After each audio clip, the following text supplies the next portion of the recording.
سؤال هنا برضو من ضمن الأسئلة في امتحان الإملي examination. Which one of the following is the most appropriate diagnostic investigation in a young adult complaining of episodic shortness of breath and wheezes؟ طبعا يوم ما يجي young adult ب episodic shortness of breath and breathing and wheezes لازم أفكر في احتمالات bronchial asthma. عشان انا ذا بيست يعني حاجه اعملها ان انا الاول اتيقن ان في ازمه. الازمه كون اي جي اي عالي ما يقوليش يقين ان دي ازمه، ولا سكين بريك تيست، ولا باتش تيستنج للالرجي، ولا سي تي اوف ذا شيست يعمل لي حاجه في البرونكيال ازمه. هنا الحاجه الوحيده اللي تؤكد لي وبستخدمها دايما وبنستخدمها في تشخيص الازمه اللي هي سيريال بيك اكسبيراتوري فلو ريتس في الورك والهوم. سيريال يعني كذا مره، ريبيتيشن يعني تتكرر كذا مره، بيك ايه فلو ريت ميجرمنتس ات هوم والورك.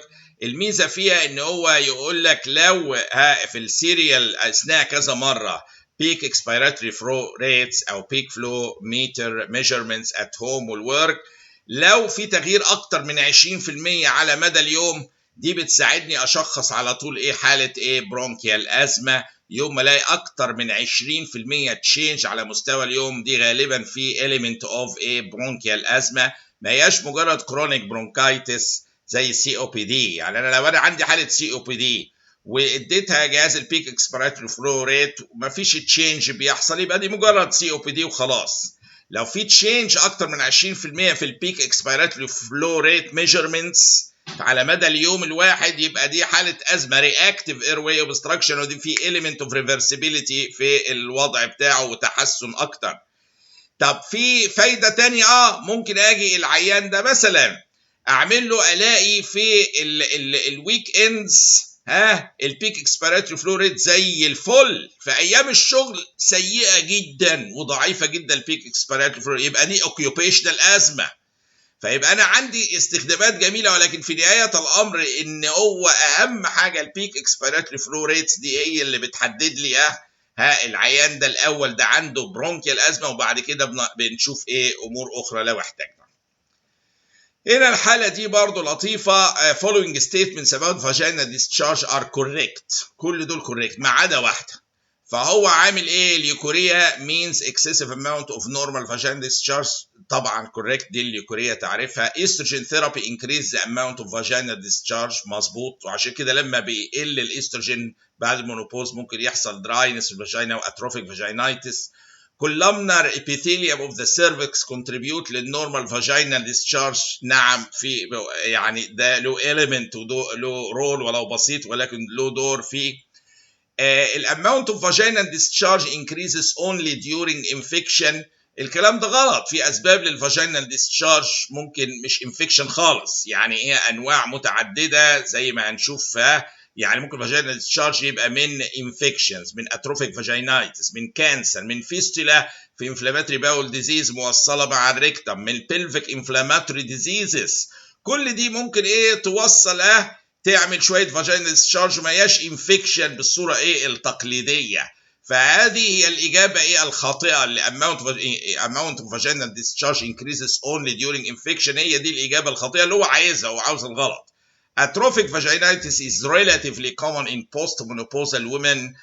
نعم it is common طبعا الاتروفيك بقى، ولسه شرحنا دلوقتي عشان نقص ايه الاستروجين. فإذا هي الإجابة الخاطئة اللي هو طالبها من وسط كل دول سلام ما عدا واحدة اللي هي الاماونت اوف vaginal discharge increases only during infection. الكلام ده غلط، في اسباب اخرى عديده للفاجينال ديسشارج هيكونوا يزيد، مش معناها فقط انفكشن، ممكن اتروفيك فاجينايتس، ممكن كانسر، ممكن فيستيلا الى اخره. فدي من النقاط المهمه ان نبقى عارفينها. 71 years old man came للoutpatient clinic complaining of difficulty in walking and shaky hands بترعش only at rest 3 months ago. الهاندز اللي هي at rest دي typically تمشي مع باركنسونيزم، لما يبقى في tremors او shaky hands at rest دي تمشي مع الباركنسونيزم. كان يقول لك دايما الشحات اللي هو بيبقى قاعد وتلاقي ايده بترعش وبعدين يجي يمد ايده فولنتري اكتيفيتي ياخد الفلوس تختفي الرعشه. مش شرط انه بيكذب، لان هو الباركنسونيزم فعلا يعمل رعشه ساعه ما الاوفرويلمنج باور تبقى الفولانتري كنترول مش الاكسترا بيراميدال. البيراميدال تراكت كنترولينج في الفولانتري موتور اكتيفيتي تختفي الرعشه. فدي typical feature للباركنسونيزم. There is no history of trauma or past illness. General examination revealed expressionless face، يعني face with a mask face. Slow and slurred speech بيأثر على السبيتش بيخليه سلو. الباركنسونيزم ده is about slow movement في كل حاجة، في الموفمنت بطيئة، في السبيتش بطيء. الهاندز تريمورز تبقى اتريست زي ما ذكرنا، وكتير منها بتبقى بيل رولينج ستايل تريمورز. No sensory abnormality ده typical مع الباركنسونيزم but the motor system showed brisk reflexes and hypertonia.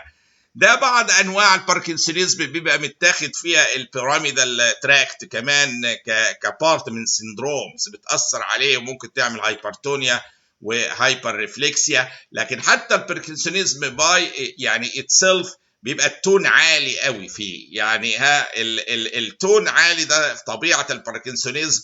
وتلاقي فيه كوجويل ريجيديتي، تلاقي فيه ريجيديتي في ايه لما تيجي العيان تجيب ايده كده تلاقيها ايه بتقطع معاك. ده انتربشن للتون العالي قوي بمحاولات من البيراميدال ايه سيستم انه يتدخل، فبتبص تلاقيها ايه بتسموها كوجويل ايه ريجيديتي كده هو بتبقى عند العيان. الجيت كان كويك، يعني في ريجيديتي في المسلز، في هايبرتونيا، في سلو سبيتش، في تريمورز. هو الحقيقه من غير ما حتى التفاصيل الاخرى دي احنا مجرد ما بنشوف حاله فيها السلو سبيتش والتريمورز اللي بالمنظر ده والتون عالي في العضلات، الجيت بتاعه بيبقى شورت ستيبج جيت بسرعه كده عشان يلحق نفسه وما يقعش، بياخدها شورت بتبقى شورت ستيبج جيت with diminished associated movements اللي هي الماسك فيس والاسوشيتد اللي هي حركه الايدين وانا ماشي دي بتبقى مختفيه عندهم، لانه اكسترا بيراميدال دامج بيبوظ كل الايه الحاجات اللي هي الاكسترا بيراميدال. مع البيراميدال قادر اتحرك بس الاكسترا بيراميدال بيحرك ايديا جنبي، مع البيراميدال قادر اتكلم بس الاكسترا بيراميدال بيخلي فيه فيشيال اكسبريشنز، فكل ده اكسترا بيراميدال سيستم. البيراميدال قادر احرك ايدي بس الاكسترا بيراميدال مخليها لي اتريست ايه بترعش. شفنا الجيت شورت ستيبج جيت وفي ريجيديتي موجوده، في انواع من الريجيديتي ساعات تبقى بايب لاين ريجيديتي، كوجويل ريجيديتي، بتبقى على حسب ايه الكونديشن. ولكن الاهم التريمورز دي اللي بتختفي مع الموتور اكتيفيتي، هي دي اللي بتشخصها. بيسالني الليجن فين which is the site of lesion في المرض ده. طبعا مش السيربيلا، مفيش اتاكسيا، مش الفرونتال لوب، كان بقت بيراميدال تراكت ليجن وشكله مفيش التريمورز دي خالص. البارايتال لوب والكلام ما فيهمش تريمورز. السبستنشا نيجرا هي مركز الاصابه في مرض الباركنسونيزم، هو السبستنشا نيجرا اللي هي دي شكلها في الوضع العادي وشكلها بعد ما يبقى فيه باركنسونيزم. وادي اعراض الباركنسونيزم بيبقى ماسك فيس والشورت ستيبج جيت وفي تريمورز في الهاندز وفي ريجيديتي في العضلات جامده جدا. كل دي اكسترا بيراميدال فيتشرز ونتيجه المرض اللي فين في السبستنشيا نيجرا كما ذكرنا. هنا في سؤال عندي اللي هو all of the following statements regarding الكبر ICUD intrauterine contraceptive devices are correct except. الحقيقه كل دول سلام ما عدا واحده اللي هي يعني كلهم سلام صح ما عدا واحده بس اللي هي غلط. فبيقول modern copper ICUDs are clinically effective and safe for at least 5 years. دي اجابه صح، بتقعد 5 سنين. It reduces the number of sperm reaching الفالوبيان tube and their capacity to fertilize. نعم بتقلل النمبر of sperm وقدرتها انها توصل للأوفا. It is associated with a slight increase risk of pelvic inflammatory disease. المفروض دي تبقى هو عشان هو ده كان كابيتال كل الاحرف واتغيرت لسمول، فمعلش في بعض الايرورز دي. بيلفيك ايه انفلاماتوري ديزيز بالكابيتال، فهو فعلا معاها احتمال اعلى من الناس اللي ما بتستخدمش انترايتراين ديفايسز، معاها احتمال اعلى للانترا البلفيك انفلاماتوري ديزيز. It is contraindicated in women with irregular uterine bleeding. فعلا من الافضل نافويد them في عينات الirregular uterine bleeding الانتراسبتيف uterine devices contraceptive devices. Levonorgestrel or levonorgestrel releasing devices are associated with heavy menstrual bleeding. دي إجابة خطأ، مش من السايد افكتس بتاعتها الانترايتراين ديفايسز اللي عليها كابر، ما هياش من السايد افكتس بتاعتها اللي هي تعمل لي بالذات اللي هو ليفونورجستيرال ريليسنج ديفايسز، دي معهاش اسوشيشن مع الاكسسيف منسترال اي بليدنج. فدي الاجابه الخاطئه ان الليفونورجستيرال ريليسنج ديفايسز دي اللي هي اي سي يو ديز انها ما بتبقاش اسوشيتد مع هيفي منسترال بليدنج. دي الاجابه ايه الخاطئه هنا. وهنا ادي الديفايسز دي اللي بيتحط عليها هي كابر، وبيبقى فيه مواد بتتحط عليها بتختلف من نوع لاخر، بتريديوس النمبر اوف سبيرم ريتشنج الفالوبيان تيوب اند their capacity to fertilize الاوفا او الايج. عندي هنا سؤال 29 years old G1 para 0010، دي معناها ان هي عندها ايه still birth حالة لكن ما عندهاش اطفال حاليا with regular menses every 28 years lasting 5 days. يعني هي ماشية معاها البيريود منتظمة يعني بتستمر 5 ايام كل 28 يوم، ما عندهاش مشكلة. is currently trying to conceive. واضح ان هي فشلت ووصلت لميديكال ادفايس مع ان مفيش حاجه تمنعها. She has not used contraception for 6 months، يعني فتره كافيه لو هي sexually active ان هي ايه تحمل فيها. Her ovulation predictor kit باين لنا ان في luteinizing ايه هرمون.